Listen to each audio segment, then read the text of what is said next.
You know, if the internet was a kingdom, BGP would be the secret language spoken only by its most powerful rulers. It's the protocol that literally holds our digital world together. And today, we're going to learn how to speak it. All right, let's get into it. I mean, have you ever really stopped to think about it? You click on a link, and bam! In the blink of an eye, data zips from a server thousands of miles away right onto your screen. How does it do that? How does it know the way? Is there some kind of invisible map it's following? Well, here's the crazy part.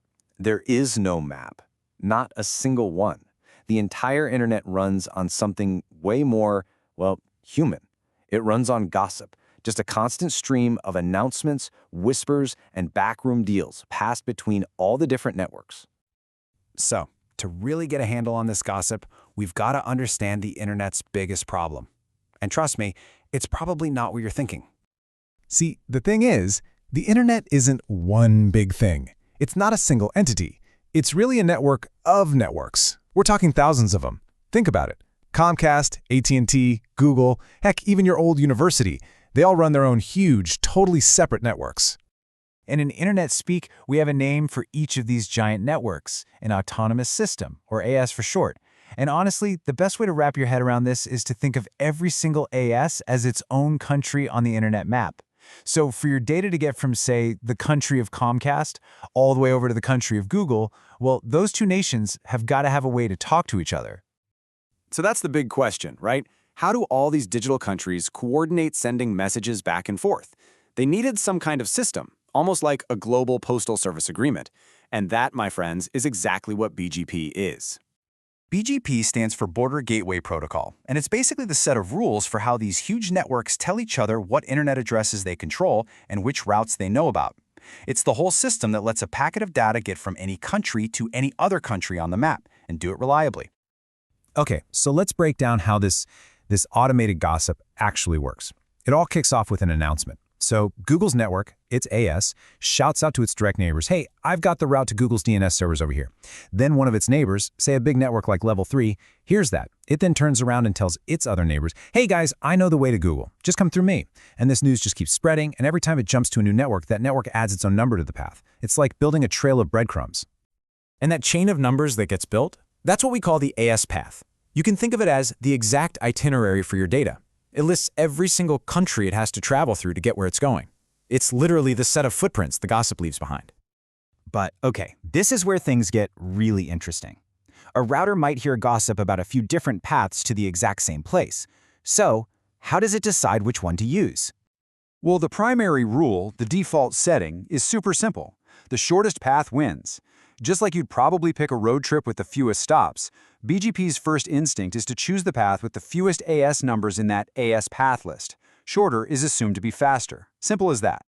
But what if it's not the best one, right?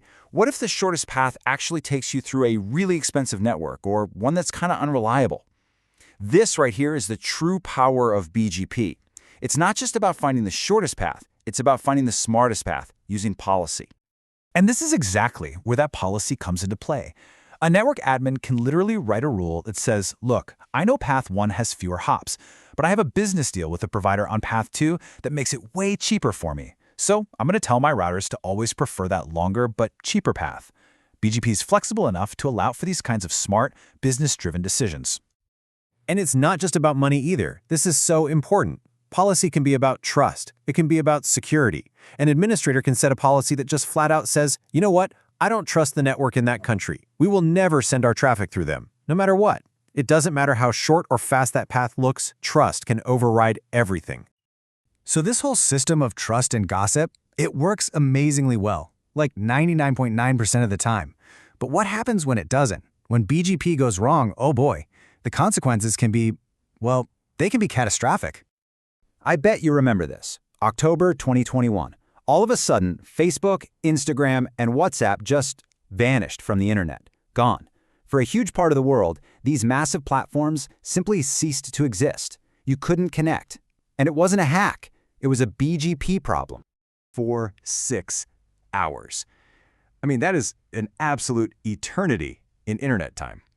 And the cause? The root cause of this massive outage was a single bad command. Let's go back to our analogy for a second. Remember how each AS has these border routers that act like its ambassadors to the world?